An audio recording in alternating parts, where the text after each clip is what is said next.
jóvenes, como siempre es un gran placer poderlos saludar a través de este medio y sobre todo enfatizar que iniciamos la última unidad de este semestre.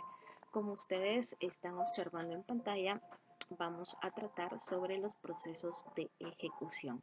Este video tiene como objeto desarrollar los procesos de ejecución en la vía de apremio y con eso quiero hacer un llamado para ustedes. La forma correcta de denominar a los procesos de vía de apremio son procesos de ejecución en la vía de apremio y no como malmente se han llamado como procesos ejecutivos en la vía de apremio, porque esto no lo denomina de esa manera el Código Procesal Civil y Mercantil.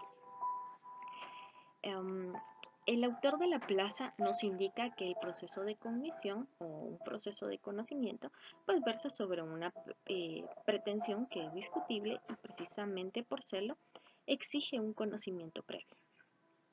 El proceso de ejecución actúa sobre una pretensión que es indiscutible y que se va a enderezar de una manera recta al lograr que ésta sea satisfecha.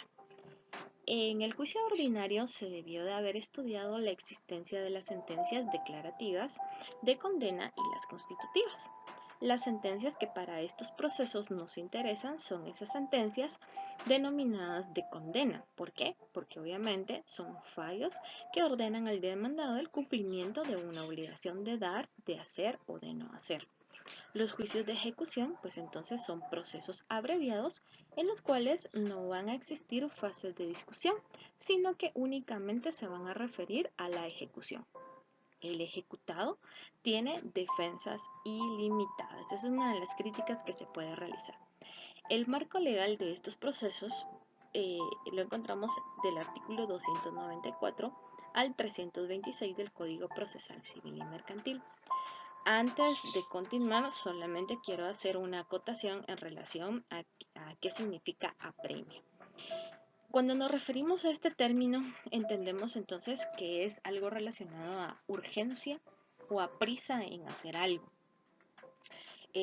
Un apremio en el término legal, podemos entender que es un cumplimiento para obligar a alguien a realizar o a no realizar determinada cuestión.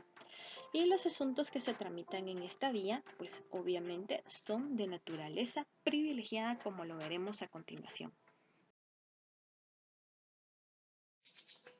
Dentro de los títulos que nos van a permitir a nosotros la procedencia o poder interponer juicios en la vía de apremio, tenemos en el artículo 294 el primero, que es una sentencia pasada en autoridad de cosa juzgada. El título ejecutivo nos indica un autor que se denomina o lo hemos denominado como Alsina, que el título no es otra cosa que el documento que va a comprender el hecho del reconocimiento de una obligación. Hay otro autor de apellido Was que indica que el título constituye un requisito indispensable de toda ejecución procesal. Él hace referencia a nulla executio sine lege, es decir, que no se puede ejecutar algo si no existe un título que pueda respaldarlo.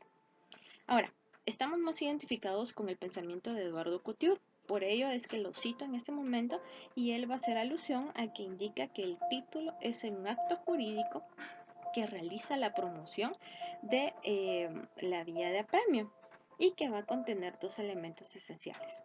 La existencia de una declaración de una obligación que va a ser o que se va a satisfacer con la ejecución y por otro lado la orden de esa misma ejecución. Entendemos nosotros por una sentencia firme toda aquella que ya no va a admitir ningún recurso. Es una sentencia ejecutoriada, así la hemos denominado también.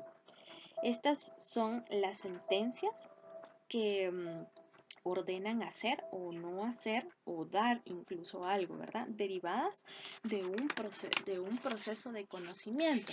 Esto en relación a los juicios ordinarios, sumarios u orales. Eso sí, también existe una sentencia que puede surgir de un juicio de ejecución común, ¿verdad? Que sería la sentencia de remate que se va a dictar de conformidad con lo que nosotros podemos leer en el artículo 332 del Código Procesal Civil y Mercantil.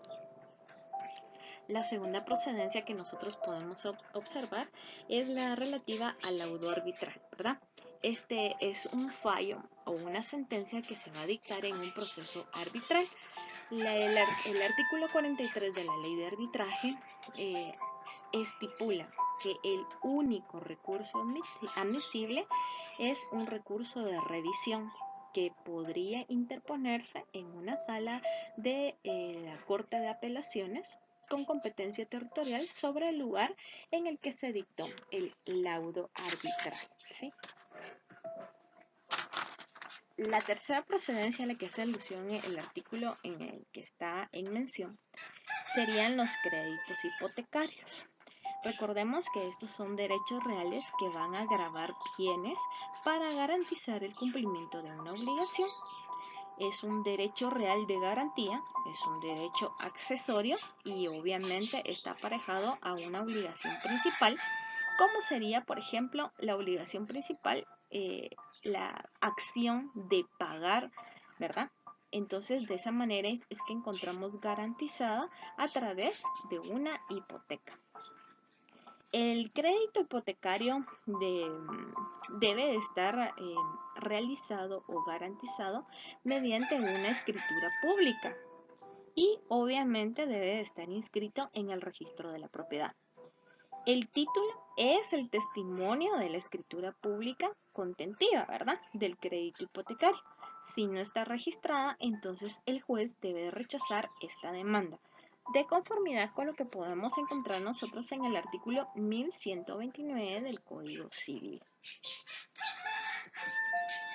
La siguiente procedencia serían los bonos o cédulas hipotecarias y pues sus cupones. El título ejecutivo lo va a constituir el bono o cédulas, ¿verdad? El artículo 850 del Código Civil establece lo siguiente. Es importante que ustedes tengan su Código Civil a la mano para que puedan ir leyendo o marcando los artículos que nosotros hacemos alusión. El artículo 850 del Código Civil establece los pagos con precio que se obtengan del remate. Del precio que se obtenga en la venta judicial de los bienes grabados se pagarán los gastos de rigurosa conservación que haya autorizado el juez, la deuda por contribuciones de la finca o fincas objeto de la ejecución correspondientes a los últimos 5 años, las deudas por seguros vigentes de la finca o fincas rematadas, los gastos del procedimiento ejecutivo comprendiendo honorarios de abogado, procurador, depositario o interventor y expertos, regulados conforme a la ley, y los acreedores hipotecarios, subhipotecarios o prendarios conforme al lugar de preferencia legal de los títulos. Las cédulas hipotecarias son títulos de crédito que se van a representar con todo o una parte alícuota de un crédito que esté garantizado con una hipoteca. Se emiten con la finalidad, pues, de captar ahorro de los inversionistas, ¿verdad? Un inversionista pues invierte porque tiene un respaldo de un título de crédito y a la vez está garantizado con una hipoteca. Es una inversión segura por el gravamen que lo está respaldando. El inversionista garantiza su inversión con una parte o con la totalidad del crédito garantizado con el derecho real de hipoteca. Tienen mucha utilidad para poder promover pues desarrollos habitacionales en donde el beneficiario asegura el derecho concedido en la cédula, ¿verdad? A través del seguro de la hipoteca, como por ejemplo el seguro de hipotecas del FHA, ¿verdad? La siguiente procedencia serían los créditos prendarios con garantía de prenda, como por ejemplo un título ejecutivo que garantiza, que va a garantizar la obligación. De alguna manera ha quedado pues inaplicable, ¿verdad? Por la ley de garantías mobiliarias que sufrió una reforma el 8 de febrero del 2018 a través del decreto 4/2018 en el artículo 75, ¿verdad? Toda prenda constituye prenda mobiliaria y por ende debe enviarse, ¿verdad?, a los juzgados de conformidad con las vías procesales que regula la Ley de Garantías Mobiliarias, que son distintas a las que se van a regular en la vía de apremio. La transacción celebrada en escritura pública, ¿verdad? En el artículo 2151 del Código Civil, vamos a tenerlo a la mano y vamos a darle lectura en este momento.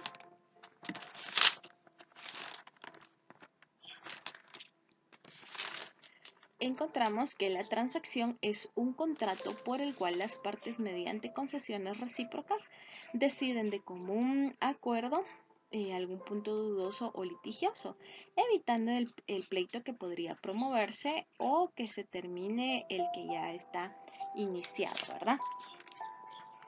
Entonces debe redactarse este convenio, así se le llama de alguna manera, pero la forma legal de hacerlo es una transacción, pero podría redactarse este documento por escrito, en una escritura pública o en un documento privado, obviamente que esté legalizado por un notario. Incluso podría hacerse mediante una petición en un acta judicial, ¿verdad?, que se realice al juez y cuyas firmas estén autenticadas por un notario, ¿verdad? Podría presentarse y es válido de alguna manera solamente en escritura pública si se hace fuera de un órgano jurisdiccional. El convenio celebrado en el juicio, pues obviamente es derivado de un juicio de conocimiento, ya sea oral, sumario u ordinario, y incluso podría darse en algunos procesos ejecutivos en donde se pueda solicitar alguna audiencia para poder conciliar, ¿verdad?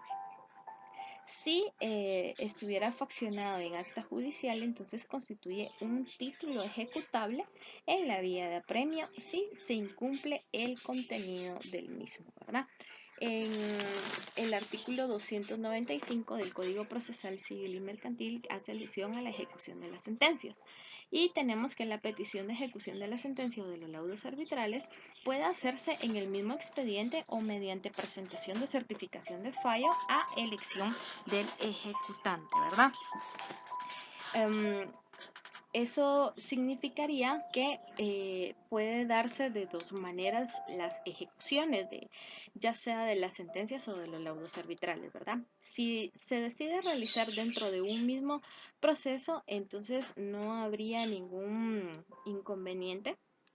O podría solicitarse una certificación al órgano jurisdiccional, ya sea de estos procesos de conocimiento, el oral, el sumario o el ordinario, y poderse ejecutar mediante la vía de apremio, ¿verdad?, en otro proceso. Eso queda a elección del ejecutante, ¿verdad? En estos casos solo se pueden admitir las excepciones que son nacidas con posterioridad a la sentencia y que se hace alusión que estas serían el pago, la prescripción, la transacción, la compensación y la novación, ¿verdad? En cuanto a la ineficacia del título, podría decirse que los títulos expresados en el artículo 294, ¿verdad?, pierden su fuerza ejecutiva a los 5 años y esta sí es una obligación simple, ¿verdad? Y a los 10 años si tuviera aparejada un derecho de prenda o hipoteca. El término se va a iniciar a contar desde el vencimiento del plazo o desde que se pueda cumplir pues, la condición, ¿verdad?, a la que se hubiere aludido en esos documentos.